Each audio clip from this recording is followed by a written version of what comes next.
چاہے اس کا تعلق کسی بھی مذہب اور مسلک کے ساتھ ہو. خود امام ابن تیمیہ نے اسی صفحہ 49 پر مثال بیان کی ہے امام حاکم کی، اور لکھا ہے کہ وہ شیعہ تھے لیکن اس کے باوجود بھی وہ اہل الحدیث تھے کیونکہ وہ محدث تھے.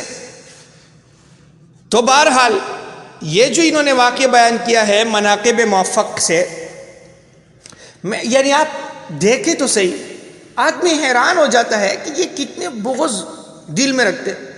بھئی اگر آپ نے واقعہ بیان ہی کرنا ہے، احناف کی مخالفت کرنی ہے، امام اعظم ابو حنیفہ دیکھو لوم الخفاش لا یضر الشمس وعاء الکلب لا یظلم البدر، کتے کی بونگنی سے چاند کی روشنی میں، 14ویں چاند کی روشنی میں کوئی فرق نہیں پڑتا. تو اس جیسے اگر جہالا اور حمقاء اور سفہاء امام ابو حنیفہ رحمۃ اللہ پر بھونکے تو اس سے امام ابو حنیفہ رحمۃ اللہ کی منقبت اور امام ابو حنیفہ رحمۃ اللہ کے مرتبے اور درجے میں کچھ فرق نہیں آئے گا. ہاں آدمی اپنا آخرت برباد کر دیتا ہے.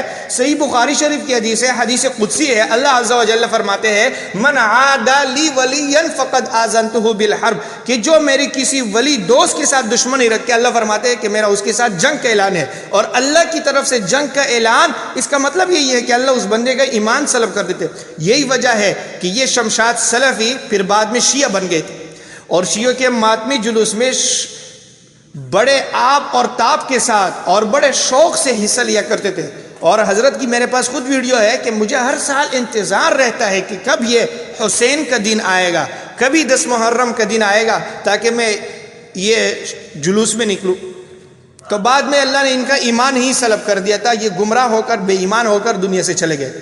بہرحال یہ جو انہوں نے واقعہ بیان کیا ہے مناقب موفق صاحب، آپ خود سوچیں امام موفق ابن احمد المکی رحمۃ اللہ علیہ، یہ امام شافعی کی مقلد ہے، لیکن باوجود اس کے کہ امام شافعی کے مقلد ہے، امام ابو حنیفہ رحمۃ اللہ علیہ کی تعریف میں کتاب لکھی. امام ذہبی باوجود اس کے کہ امام شافعی کے مقلد ہے، فن اسماء اور رجال کے امام ہے، لیکن امام ابو حنیفہ رحمۃ اللہ علیہ کی تعریف میں کتاب لکھی. بہرحال اس میں نہیں جاتا ہوں.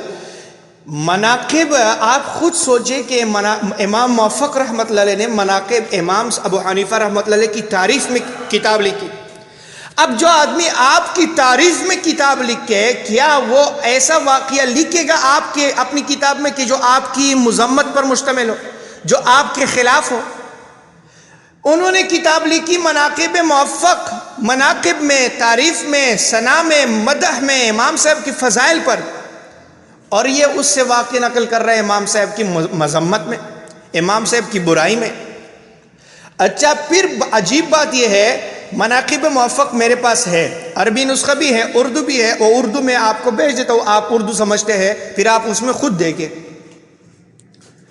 اور عربی بھی انشاءاللہ میں بھیج دیتا ہوں، وہ بھی آپ دیکھیں کہ اس میں یہ واقعہ کس اس اللہ کے بندے شمشاد سلفی نے، اس غیر مقلد نے، اس جھوٹے، ایک یہ اور ایک زبیر علیزئی، اگر کہیں کوئی کوشش کرے انٹرنیشنل بین الاقوامی کذاب جھوٹوں بغیرتوں کی فہرست بنانے کی تو اس میں زبیر علیزئی اور یہ شمشاد سلفی کا نام سر فہرست آئے گا. بہرحال اللہ ہمیں معاف فرمائے.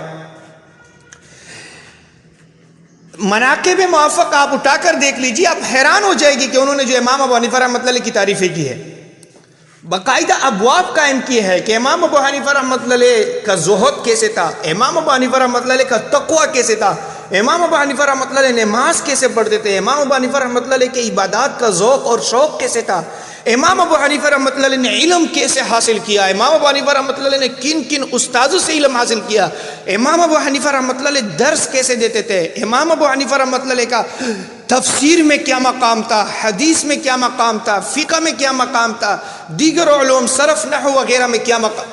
یعنی آپ مناقب موفق دیکھ لے، آپ حیران ہو جائیں گے کہ انہوں نے امام ابو حنیفہ رحمۃ اللہ علیہ کی جو تعریفیں کی ہے. اور یہ جو واقعہ نقل کیا ہے شمشاد سلفی صاحب نے، یہ مناقب موفق میں تفسیر جو باب ہے کہ امام ابو حنیفہ کا تفسیر میں کیا مقام تھا، یہ واقعہ اس باب میں موجود ہے. اور واقعہ شمشاد سلفی نے بالکل بگاڑ دیا اور جھوٹ بولا. لعنت اللہ علی الکاذبین، بخاری کی حدیث ہے کہ منافق کی 3 نشانیاں ہوتی ہے. اذا حدث کذب، پہلی نشانی یہ ہے کہ جب بات کرے تو جھوٹ بولے. آیا منافق آدمی بھی اہل حدیث ہو سکتے؟ یہ اہل حدیث ہے. ان کو اہل حدیث کہنا محدثین کی توہین ہے. یہ تو اہل خبیث ان کو کہو، وکٹورین کہو، برطانوی پیداوار، اللہ ان کی شر. واقعہ یہ لکھا ہے مناقب موفق میں کہ ایک مشہور مفسر گزرے ہے، مفسر کلبی کے نام سے مشہور ہے، مفسر کلبی. اور یہ کلبی جو تھا یہ امام ابو حنیفہ رحمۃ اللہ علیہ کا ہم عصر تھا، اور یہ جھوٹی قرآن کی تفسیر بیان کرتا تھا، بلکہ قرآن کی آیات کی تفسیر میں پیغمبر کی احادیث جھوٹی گھڑا کرتا تھا، جھوٹی احادیثیں وضع کرتا تھا. اور شیعہ تھا، اس پر شیعہ ہونے کی بھی تہمت ہے، بلکہ علماء کا اتفاق ہے کہ یہ مفسر کلبی ضعیف ہے، ناقابل اعتبار ہے. بہرحال یہ کوفہ کا رہنے والا تھا اور امام ابو حنیفہ رحمۃ اللہ علیہ کا ہم عصر تھا. امام ابو حنیفہ رحمۃ اللہ علیہ کو بھی اس کے بارے میں باتیں پہنچتی رہتی تھی کہ اس طرح ایک مفسر ہے، کلبی کے نام سے مشہور ہے، وہ قرآن کی آیات کی تفسیر بیان کرتا ہے، کوئی کہتا ہے کہ صحیح بیان کرتے ہیں، کوئی کہتے ہیں کہ جھوٹی بیان کرتے ہیں. ایک دفعہ واقعہ ایسے ہوا جو مناقب میں مذکور ہے کہ امام ابو حنیفہ رحمۃ اللہ علیہ مجلس میں بیٹھے ہوئے تھے کہ یہ مفسر کلبی گھوڑے پر سوار تھے اور امام صاحب کی مجلس سے گزرے. کسی نے امام صاحب سے کہا کہ حضرت وہ جو مشہور مفسر کلبی ہے وہ فلاں ہے، دیکھو جا رہا ہے، گھوڑے پر سوار ہے. امام صاحب نے جب یہ سنا تو فوراً مجلس سے اٹھے، گھوڑا لیا، سوار ہوئے اور اس کے پیچھے چلے، گھوڑا دوڑایا. جب مفسر کلبی کے پاس پہنچے تو مفسر کلبی کا امتحان لینے کے لیے امام ابو حنیفہ رحمۃ اللہ علیہ نے ان سے قرآن کی آیات، کئی آیات پڑھ کر ان کی تفسیر پوچھی کہ بھئی یہ آیت ہے، اس کی تفسیر بتا دو، یہ آیت ہے، اس کی تفسیر بتا دو، یہ آیت ہے، یہ تفسیر بتا دو، یہ آیت ہے، اس کی تفسیر بتا دو. وہ جو کلبی تھا اس نے امام صاحب نے جن آیات کی تفسیریں پوچھی تھی، کلبی نے وہ تفسیر بتا دی کہ اس آیت کا یہ مطلب، اس کا یہ مطلب، اس کا یہ مطلب، اس کا یہ مطلب. امام ابو حنیفہ رحمۃ اللہ علیہ نے سنی. جب مفسر کلبی خاموش ہوا تو امام صاحب نے ان سے کہا، فرمایا کہ اے کلبی، تو نے جو فلاں آیت کی یہ تفسیر کی یہ غلط ہے، اس آیت کی صحیح تفسیر یہ ہے. تو نے فلاں آیت کی یہ تفسیر سنا دی، اس میں یہ غلطیاں ہے، صحیح تفسیر یہ ہے. تو نے فلاں آیت کی یہ تفسیر سنا دی، اس میں یہ غلطیاں ہے، صحیح تفسیر یہ ہے. امام ابو حنیفہ رحمۃ اللہ علیہ نے اس کی غلطیاں پکڑی اور قرآن کی جو آیات کی صحیح تفسیر تھی وہ ان کو بتا دی. اس پر کلبی کو غصہ آیا اور وہ کلبی کہنے لگا امام ابو حنیفہ سے کہ تو کون ہے کہ میری غلطیاں نکالتا ہے؟ جیسے ہم کہتے ہیں نا چھوٹوں سے، تو کون آ گیا بڑا بن کے کہ تو مجھے سبق سکھاتے ہیں، مجھے نصیحت کرتے، تو کون سا ہے؟ اس طرح کلبی نے بھی کہا امام ابو حنیفہ رحمۃ اللہ کہ تو کون آ گیا؟ امام ابو حنیفہ نے فرمایا کہ بھئی میں تو ابو حنیفہ ہوں. میں کون ہوں؟ میں ابو حنیفہ ہوں. اس پر کلبی غصے ہوئے اور کلبی کہنے لگے کہ تو نے مجھے کبھی دیکھا ہے تفسیر بیان کرتے ہوئے؟ امام صاحب سے کہا کہ تو مجھ سے تفسیر پوچھتا ہے قرآن کی، مجھ سے قرآن کی تفسیر کا امتحان لیتا ہے، کیا تو نے مجھے کبھی دیکھا ہے قرآن کی تفسیر بیان کرتے ہوئے؟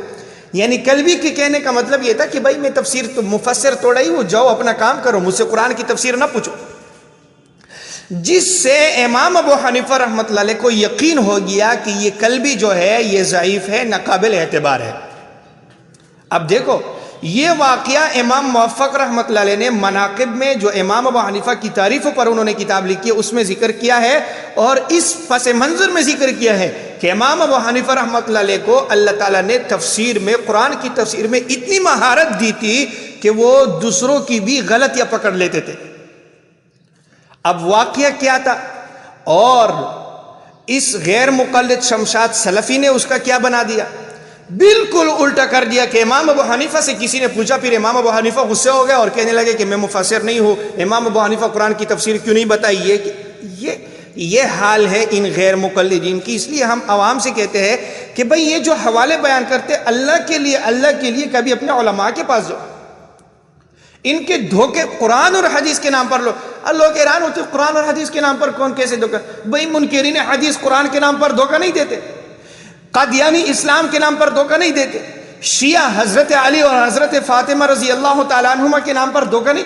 یہ غیر مقلدین قرآن اور حدیث کے نام پر دھوکہ دیتے ہیں. ان سے اپنے آپ کو بچاؤ. آؤ کبھی اپنی کتابیں پڑھو، عالم بنو. خود دین کا علم حاصل کرو، تمہاری آنکھیں کھل جائے گی کہ یہ کیا امت کو دھوکہ دیتا۔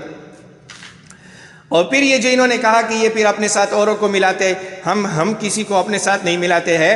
امام ابو حنیفہ رحمۃ اللہ علیہ وہ آدمی ہے، ہم نے نہیں ملایا ائمہ ثلاثہ امام شافعی امام مالک کے ساتھ، وہ آدمی ہے امام ذہبی جو تذکرۃ الحفاظ والے، سیر اعلام النبلاء والے، کہ جو فن اسماء الرجال کے مسلمہ امام ہیں، وہ تذکرۃ الحفاظ میں لکھتے، اور امام شافعی کی مقلد ہے، حنفی بھی نہیں کہ کوئی یہ کہہ دے کہ بھئی یہ تو اپنا حنفی نہیں، امام شافعی کے مقلد ہے وہ امام ذہبی۔ لیکن اس کے باوجود امام ذہبی لکھتے ہیں امام ابو حنیفہ رحمۃ اللہ علیہ کے بارے میں کہ وہ امام اعظم تھے۔ امام اعظم یعنی امام شافعی سے بڑے امام، امام مالک سے بڑے امام، امام احمد بن حنبل سے بڑے امام۔ تو اس لیے ہم نے نہیں ملایا، بھئی اسلاف نے ملایا، اور غیر مقلدین ہیں ہی اسلاف امت کے مخالفین اور ان کی مخالفت کرنے والے، اور اسلاف امت کے نام جھوٹی قصے گھڑ کے ان کی طرف منسوب کرنے والے۔ اللہ ان کی شر سے امت مسلمہ کی حفاظت فرمائے۔